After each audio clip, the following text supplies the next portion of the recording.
Sir क्या रहा court martial? अभी जीएसटी अमेंडमेंट बिल जो मुख्यमंत्री लेकर के आए, हम उस पर अपनी राय रखना चाहते थे। हमने कहा जी इस पर व्यापक चर्चा होनी चाहिए। हमारे एलओपी आतिशी जी ने भी कहा कि इस पर विपक्ष को भी मौका मिलना चाहिए। जो आप जीएसटी का जो अमेंडमेंट बिल लेकर के आए हैं, तो पहले तो अध्यक्ष तैयार नहीं हुए। जब उन्होंने पूछा सत्ता पक्ष से कोई बोलना चाहेगा, तो सत्ता पक्ष का कोई विधायक इस पर बोलने को तैयार नहीं था, क्योंकि उन्होंने उस अमेंडमेंट को कभी पढ़ा ही नहीं था, सीधे टेबल कर दिया गया था। इधर से हम मांग कर रहे थे, हम चाहते थे मुख्यमंत्री इस पर अपना विषय रखें, लेकिन हम जो तैयारी करके गए थे कि भाई जीएसटी का जो अमेंडमेंट बिल लाया गया है, इसमें कई सेक्शन ऐसे हैं जिसे हम चर्चा में लाना चाहते थे, उसको हमको पढ़ने ही नहीं दिया गया। हम ये देख रहे हैं कि ये धारा जो है दिल्ली के जो लघु व्यापारी हैं उसके खिलाफ है, लघु व्यापारी जो एमएसएमई में जो व्यापार धंधा करते हैं उनके खिलाफ है। इसके अंदर स्पष्ट रूप से प्रावधान किए गए, यानी कि धारा 2 से 15 तक निर्धारण की प्रक्रिया पूरी तरह से राज्य सरकार की मर्जी से चलेगी। यानी कि इसके जो इस पे अन्य निकायों को कोई स्थान ही नहीं दिया गया। हमने कहा भी इस पर स्पष्टता होनी चाहिए। इसके बाद राजनीतिक मंशा पर भी सवाल उठते हैं, क्या ये संशोधन महज राजस्व संग्रह को बढ़ाने के लिए किया जा रहा है, जबकि अर्थव्यवस्था पहले से ही मंदी थी, मार भी झेल रही है। क्या इस पर चर्चा नहीं होनी चाहिए थी हाउस के अंदर? और ये संविधान की भावना के भी विरुद्ध था।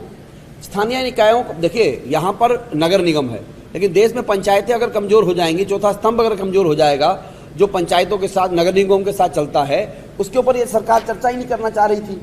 निगरानी और जो नियंत्रण होगा वो केंद्रीयकृत होगा, इसमें लाल फीताशाही बढ़ेगी, इस पर इंस्पेक्टर राज बढ़ जाएगा।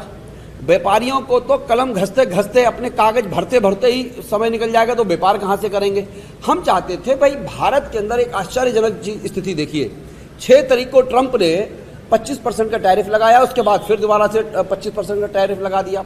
अगर कोई दिल्ली का व्यापारी, पहले तो दिल्ली सरकार से उलझेगा, अपने कागज पूरे करेगा, अगर वो अपना माल को निर्यात करना चाहता है अमेरिका के अंदर, तो अमेरिका ने उसके ऊपर 50% का डबल सरचार्ज लगा दिया कि भाई हम इस पर टैक्सेस ज़्यादा लेंगे, तो व्यापारी कमाएगा क्या यहाँ पर? इस विषय पर हम मुख्यमंत्री से उनका बयान चाहते थे। ये तो ऐसा लग रहा है जैसे ब्रिटिश काल में अंग्रेजों ने केरला के में एक कानून था कि वहाँ पर स्त्रियाँ तन ढकने का भी टैक्स देती थी। यानी कि अब यहाँ पर अपना तन ढकने के लिए, पेट चलाने के लिए अब इस सरकार को टैक्स देना पड़ेगा। और मुख्यमंत्री से जब हमने कहा कि इस पर चर्चा कीजिए, तो मुख्यमंत्री हेडफोन लगा लेती हैं, उनको सुनने में नहीं आता है, क्योंकि मुख्यमंत्री जी ने भी इस पर कोई तैयारी नहीं करी, ना विधायकों ने तैयारी की। जब हमने मांग किया तो हमको उठा के बाहर कर दिया गया। यह लोकतंत्र की भावना के खिलाफ है। इसको लेकर के हमारा जो प्रतिकार है वो जारी रहेगा। इसके अलावा जनता से इस बिल का कोई जुड़ाव नहीं है। आम जनता कैसे इस बिल की धाराओं के साथ काम करेगी? और 12 और 13 उपधाराओं को हटा दिया गया है, उसके अंदर कुछ सेक्शन को हटाया गया है। किस आधार पर हटाया गया है? इसको पब्लिक डोमेन में लाना चाहिए था, इस पर बहस होनी चाहिए थी, इसके अंदर एक्सपर्ट्स पर चर्चा करनी चाहिए थी, वो भी नहीं किया गया। इसके अंदर जन सुनवाई का अभाव है। पहला ऐसा बिल देख रहा हूं मैं जहां पर व्यक्ति को आरोप लगाने से पहले कहा गया कि आप पूरी राशि जमा कीजिए, पूरा जुर्माना जमा कीजिए, उसके बाद आपकी अपील होगी, और न्यायालय को इस पर गौण किया गया है।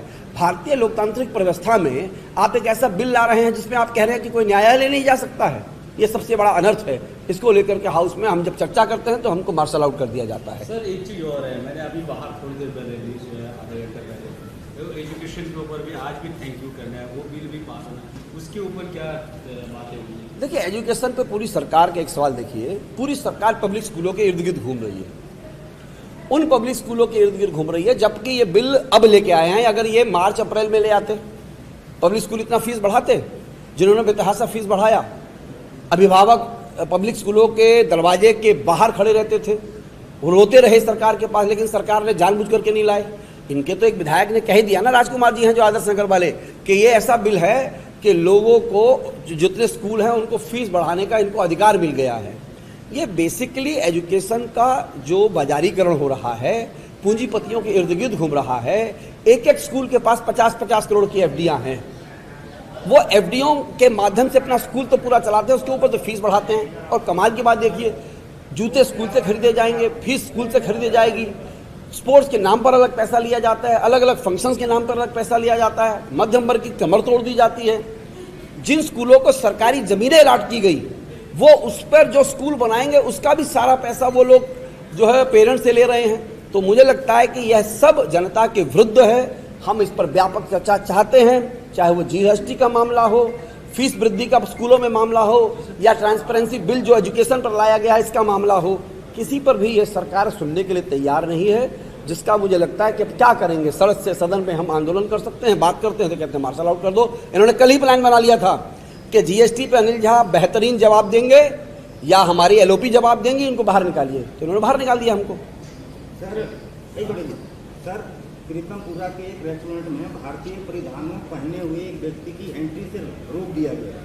मंत्री कपिल मिश्रा जी ने इस पर सवाल भी उठाया, क्या कहना चाहिए? देखिए, जो भाजपा स्वदेश का नारा देती रही, धोती कुर्ता पर चर्चा करते रही, भारतीय परिधानों पर चर्चा करते रही, भारतीय भोजन पर, आयुर्वेद पर चर्चा करते रही, जहां पर कॉरपोरेशन में उनकी सरकार है, राज्य में उनकी सरकार है, केंद्र में उनकी सरकार है, हर जगह उनकी सरकार है, ऊपर उनकी सरकार है और नीचे सरकार है, अगर सूट सलवार साड़ी पर धोती पर लोग नहीं जाएंगे तो ये अनर्थ है ना।